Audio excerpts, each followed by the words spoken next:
We must question the present nature of the industrial relations system that has developed.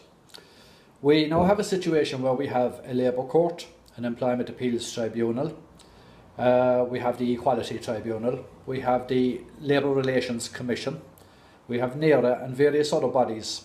These have been developed over decades, and essentially they were designed in order to assist workers solve the problems that may have arisen from time to time in their employments. But the difficulty, as I see now, what has developed is that our entire industrial relations structure has developed into more a legal situation whereby its knowledge of the law now determines whether or not you will win or lose your case rather than the actual justice of the case. Now, this system has developed over several decades and has been enhanced by the years of social partnership, and I think that this is to the detriment of workers.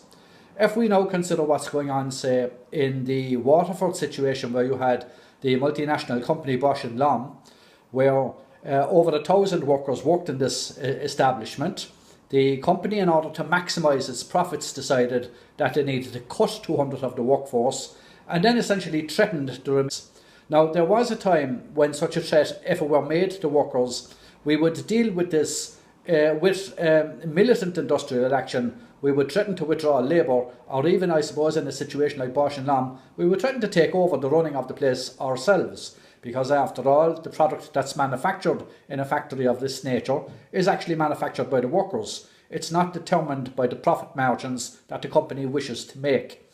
So what I now find is that apart from that company, there are several other situations which we've come across in recent years, and where militant action has been taken by the workers. When I say militant action, I'm talking about some form of industrial action in the form of strike, work to rule, maybe a sit-in or whatever, is that where we have had this type of action has developed, is that the success rate from a worker's perspective has always been an awful lot better. So the advice really to workers is, right, rather than be treating the trade union movement as some kind of a quasi-legal forum where you go with your problems, maybe we should go back to basics and view the trade union movement from its original purpose. That was an organisation whereby groups of workers band together, we share our experiences and our resources, and we fight in order to make our victories, rather than turning ourselves into some kind of a legal forum.